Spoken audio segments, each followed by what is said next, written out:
Hey guys, it's Josh Hanna here. I'm just following up with a short little screen recording that we talked about during the PPO conference on Sunday.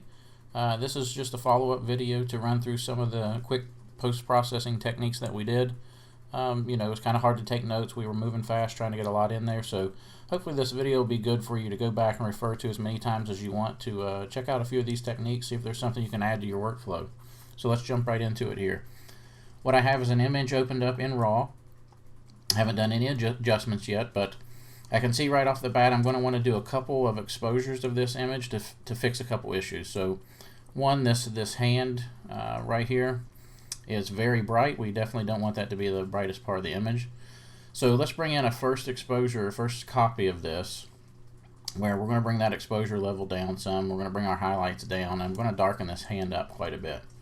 At the same time, I'm going to go ahead and open the shadows up here a little bit though, because it's very dark. I want to get some detail back in those shadows.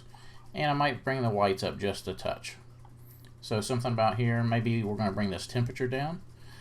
So if you were in the class, you'll remember that I talk about when I bring these files in, I'm thinking about the end process. I'm thinking about color grading and how that's going to affect everything. It's going to darken things up. It's going to bring our shadow values back down. So I'm trying to flatten out and I'm trying to neutralize the color at this point. So I'm just going to pull this temperature slider down. I don't want it to go blue. I don't want it to be too warm and orange, but I want somewhere right in the middle, okay, that feels pretty neutral. So something like that looks pretty good. So from here, I'm going to go ahead and click OK to open the image. Okay, so from here, what we're going to do is we're going to open a second instance of this image. So I'm going to run over here. I'm going to grab the same RAW file. But now this time, we're going to be watching like the face and what we want for the exposure and things up here, okay? So going to bring the exposure back up. That's looking pretty good. And we may just leave everything else about the same because I'm really only worried about this top portion right here. Alright, so from there we're going to open this image. And now what I'm going to do is I'm going to come over with my move tool selected. I'm going to hold Alt or Option. And then I'm going to hold Shift as well. And I'm going to drag this image up and over to this document window and drop it. So it's going to drop right on top of that first exposure we brought in. And then from here, all I need to do is hold Alt or Option and add a mask. So from this mask, we're going to come over to our white brush. My flow is down at 11%. I'm going to leave it for there for now, but with a white brush, I'm going to start to slowly paint back in the upper part of this exposure to brighten those facial details back up quite a bit. So that's looking pretty good. We'll come down maybe on this shoulder just a touch. So what that does is just a quick way to kind of fix that exposure on those hands where they were a little bit brighter than the face and bring some of those details back up where we want it to be. You know, we definitely want to have our attention drawn up to the face and things. So that's looking pretty good there. So from here, what we're going to jump into is just the first thing we'll do. Let's go ahead and do just a little bit of retouching here. So I'm going to do a new blank layer. I want to work non-destructively. I'm going to grab this spot healing brush. Let's take this spot off the wall. That looks good. And then we're just going to go ahead at the same time, grab a few spots on our subjects here that are standing out kind of bright. Maybe here and here. So we don't have to do anything too major here. He's in pretty good shape as it is. Alright, a couple more spots here. We'll leave these spots that look like they're more permanent. Alright, something about right there looks pretty good. I'm going to do one more blank layer. I'm going to jump over to my healing brush. I'm going to sample kind of like a clean patch of skin, and I'm just going to soften this little line here under the eye with that. So we're just painting over some of these details here. And then I'm going to pull that opacity off so that kind of blends in a little more naturally. Something like that. Just getting rid of that little bit of a line under the eye there. And I might grab that little part of eyebrow right there. Okay, that's looking pretty good. So let's zoom out a little bit. Yep, I'm liking that. Now I'm just kind of scanning around, make sure there's nothing else that I want to fix at this time. I think that all looks pretty good. One more double check close up here. Is there anything we want to get? There is one little spot. Let me do a new blank layer. Grab the healing brush. Let's grab this little spot in the lip here and just retouch that. Okay, that's looking good. We're going to do slight skin softening because we're going to add some grit and some texture in here. So we're going ahead and doing some slight skin softening. So to do that, I'm going to do a stamped visible layer. In other words, I'm going to take all of the layers that we have in the stack. I'm going to merge them up into one new layer. So to do that, we're going to make sure that our topmost visible layer is selected. And then there's a shortcut key process for this. So on Windows, it's Shift, Control, Alt, and the letter E. On a Mac, that would be Shift, Option, Control, and the letter E. So those 4 keystrokes are going to create this stamped merged layer. Now that we have this, we can run filters and things against this. So I'm going to zoom into the face. We're going to jump up here to Filter, down to Blur, and then down to Surface Blur. And that's way too high. Let's bring this down. Let's see. That's looking pretty good. 15, 12, 11, something like that. Looks pretty good. So again, this is way over the top, and I understand. If you'll remember, if you were in there Sunday night, you know, everything doesn't have to be 100% opacity. We're going to learn to use that slider to our advantage. But the first thing we're going to do, we're going to leave this at 100% right now. We're going to hide it with a mask. So Alt or Option, click on the mask. We're going to take a white brush and we're going to jump back up to 100% on our flow. And we're going to paint in just kind of the open skin areas here. And I'm going to change my brush size constantly to fit the areas that I'm painting in. So we don't want to cross any hard lines and smooth out any hard lines. You know, we want to keep all that intact. But just trying to get these open kind of patches of skin in through here. Something like that. So once we have that, now we're going to back off in this opacity. And I'm probably going to end up in like the 20-some% range here. So something like that. I'm at 29. That looks pretty good. It's just enough to soften out that detail so that as I start to add some grit and some texture in, that's not going to get too muddy and funky looking on the skin tones there. Alright, that's looking good. So we'll do a quick save just so we can get a save going. Always want to be sure to save pretty constantly when we can. And so let's go ahead and start throwing some grit and texture into this thing. So we're going to do another stamped visible layer. We're going to run up here to Filter and down to our Camera Raw filter. From inside of here, I'm going to use this clarity slider, and I'm going to bump this up pretty good. So I really like what clarity does in a lot of cases, especially on guys, on senior guys in particular. I like the suit and all the details that it brings out, and kind of some of these slightly out of focus foreground elements like his hands and things. I really like what that does. So we're going to click OK on this. And if we pop up here, if we find that it's going too much, you know, too much is going on with the face and stuff with the clarity, what I would typically do is just add a mask, grab our brush, set it to black, drop our flow down relatively low, say 10%, and then just kind of softly paint away some of this extra texture from his face. Maybe not all of it. If we look at our mask here, I'm going to alt-click on the mask. You can see I'm just lightly painting, so that's not even solid black yet on the mask. It's just to help remove some of that extra grit so it's not kind of over the top. I might do the same thing to these walls. The wall texture is really popping out with that grit, so let's just slightly back that off by painting on our mask. Alright, so let's pop back out here and take a look. So this is before and after, just adding that clarity. So that's a nice, easy way to add a lot of texture, a lot of grit into the image. So I'm liking that, what's going on there. That looks good. So once we're kind of happy with the state of everything that we've got going on here, what we're going to do is start adding some color grading effects to this so we can kind of polish this thing up just a little bit. So what I'm going to start with is adding a gradient map. So we're going to go down to our adjustment layers here and select gradient map. And from inside here, if you'll remember, if you were in the class, I like to add a little checkpoint layer here.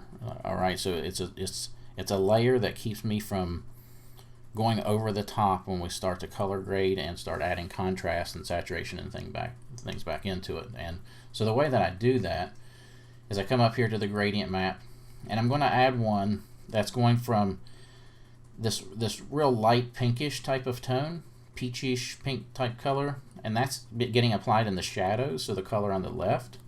And then on the right side, we're just adding black, and that black is going into the highlights. Again, think of your histogram or your gradient map like a histogram. So everything on the left represents shadows and the color that's getting added in the shadows. Everything on the right is the color that's getting added onto the highlights. So I'm going to click OK, but then what we're going to do is we're going to come to our blending mode, and now we're going to change that to soft light. Okay, so now we get this overall kind of washed out effect. So remember, opacity never has to be at 100%. In this case, we're going to drop it down somewhere around the mid-20s or so. So right now, 28%, that looks good. And so what you'll notice as I turn that off and on, what's happening is because we have that light pinkish type tone in the shadows, it's just lifting those shadow details out just a bit for us. And then because we have blacks in the highlights, that's kind of knocking down those highlights slightly. And so it's just balancing the overall tonality out of this image. Because now that we have this, now we can start applying some color change to this. So we're going to do that again simply with a gradient map, okay? So we're going to go to our adjustment layers, new gradient map. Let's go ahead and preset this to soft light so we can see in real time what's happening here. And so let's drop down to a few of these swatches. So these are a few of my favorite for portrait work here. Some of these browns and black tones in here with some warmth. So that I really like there. So I just kind of click through, some of these sample swatches I have set up. Again, you can download some of these off the internet and preload these up. So that one looks really good. That one gets a little too warm for me. Those I like for a little bit more neutral look. Those I kind of like. A little too warm though, but I think this is my favorite right here. So this is what this kind of gradient looks like. Again, I know this set of gradients comes from one of the portrait gradient map packs you can get from Adobe. So I really like this one right here. And it's called Sepia 5 if you would load that up and look for it. So let's click OK. So let's look before and after. You can already see a huge change in the mood of this image just from adding that bit of color. And so color does wonderful things for your images. Let's add a little bit more. So let's focus more on just the shadow values at this point. To do that, we're going to come down here and select a selective color adjustment layer. And we're going to make sure that we have our black channel selected here from the color drop down. And then again in CMYK, the opposite of yellow is blue. So if we move this slider to the negative, we're going to get blue. Positive is yellow. On magenta, we have green to the negative, magenta to the positive. And then on cyan, we have magenta to the negative and cyan to the positive. So I'm really looking at the magenta and yellow sliders because I want to push a little green, a little blue into those shadows for what we would call a cinematic type of color grade, which is kind of this teal color in the shadows and very warm highlights. So just pushing a little blue-green here. Something like that's looking pretty good. So that's giving us kind of that cinema type look that we want here. So you can take notice in the black jacket and these shadows how much of that teal color cast that we're getting in those shadows. And that's the whole point of color grading. We're kind of pushing the shadows one direction color-wise, pushing the highlights another. So I really liking the look at this. If we do a quick before and after, we can see we've already gone from here to here. So looking really good. Couple little more tweaks that we might think about doing in here that I like to do pretty often. The first, I'm going to drop below these color grading layers. Okay, so the selective color, the gradient maps, we're going to go below that, and then we're going to add a blank layer just below those. I'm going to fill this layer with white and set this blending mode to soft light. So what it does is kind of ramps up all of the highlights pretty bright. So I'm going to double click out here on the layer just for an easy way to go into our layer style panel, and then we're going to look at the blend if sliders. Alright, so just a reminder on this blend if we're looking at the underlying layer slider in particular. And what this is doing is it's telling Photoshop the layer that we're on, I want it to show up anywhere the underlying layer values are between a brightness value of 0, which is black, and 255, which is white. And so right now those sliders are set to 0 and 255, which means show up at everything in between. And since that's the max values, 0, 255, it's showing up on everything. But what we want to do is we want to pull this slider up so that this is only showing up on the highlights. So you can see as we bring it up here, now we're saying I only want you to show up where the underlying layer values are between a brightness value of 67 and 255. So everything kind of from this middle gray to bright white, that's where it's showing up in the image. And you can see that in these darker parts, 67 and under, it's not showing. Alright, so now this isn't perfect. It looks a little funky, but what we're going to do is back this slider off, and we're going to hold the Alt or the Option key and drag, and it's going to split this into two sliders, and we get this little slash here. So now as we pull it up, what we're telling Photoshop is, okay, I want you to show up where the brightness value is between 88 and 255, but between 0 and 88 I want you to do a smooth gradient transition. And so we can even change that transition now to say, you know, below 29 don't show up at all, between a brightness value of 29 and 108, in other words these gray values, I want you to do a gradient, and then only show up between 108 and 255. And so we're just going to tweak these, and I'm really watching the face. I'm not concerned with anything but the face at this point. So something about right like that is looking pretty good to me. So we're going to click OK, and now I'm going to hide this with a mask. So Alt or Option mask and hide that, so that we can jump back over here with a white brush. Well, we'll leave that flow low, about 10, and what I'm really wanting to do is bring out some of these upper facial highlights, maybe just touch on that back cheek, but it's already pretty bright.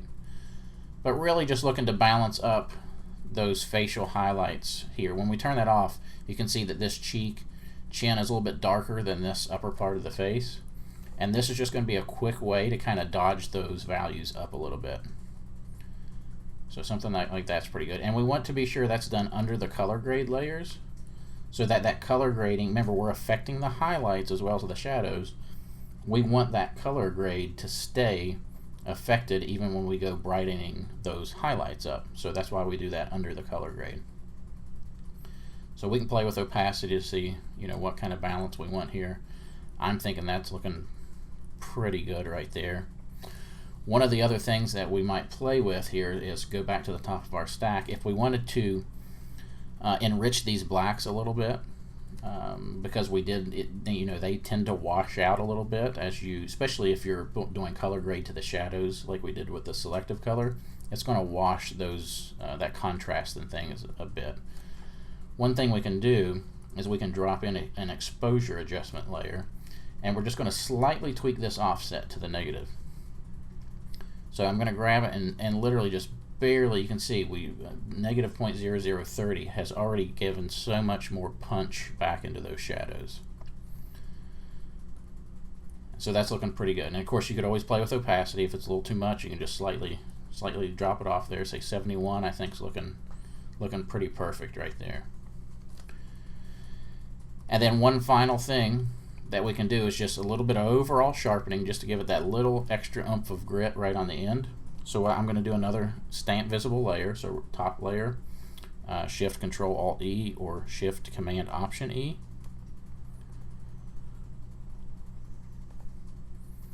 Okay, there's our stamp layer.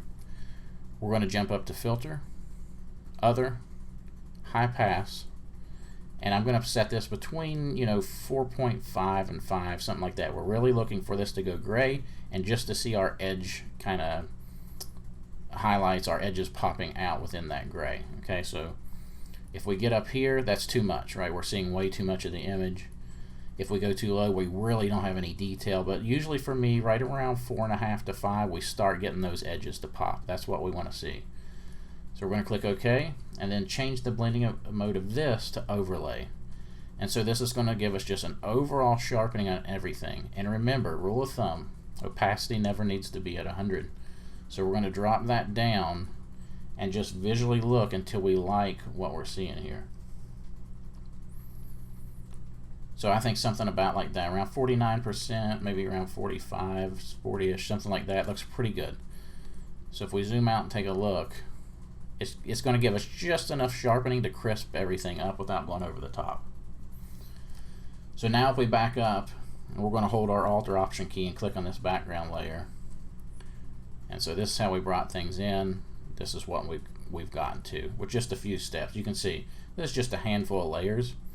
We haven't done a whole lot, but we've done enough to kind of really change the impact of the image, in my opinion. You know, it really adds a little something in there. So let's do a quick save on this. So while we're in here, let's talk about a couple other things that we had mentioned while we were there, just so you have this for reference. I'm going to back off these color grades because we did talk about another option for color grading, which is to use a color lookup adjustment layer. So let's talk about that again. So we'll throw in the color lookup adjustment layer, and up here it's going to be pre-selected to 3D LUT file. These are built-in lookup table files that Adobe has built in. So you can click through and see all the different things that these do. There's some really neat effects in here. Two of my favorites are ends of the spectrum. The first is called Edgy Amber. Right off the bat, it does some really cool things. Of course, we can change our blending mode down to something like soft light on here, and we can get this really interesting, warm, moody look right off the bat. So I really, really like that.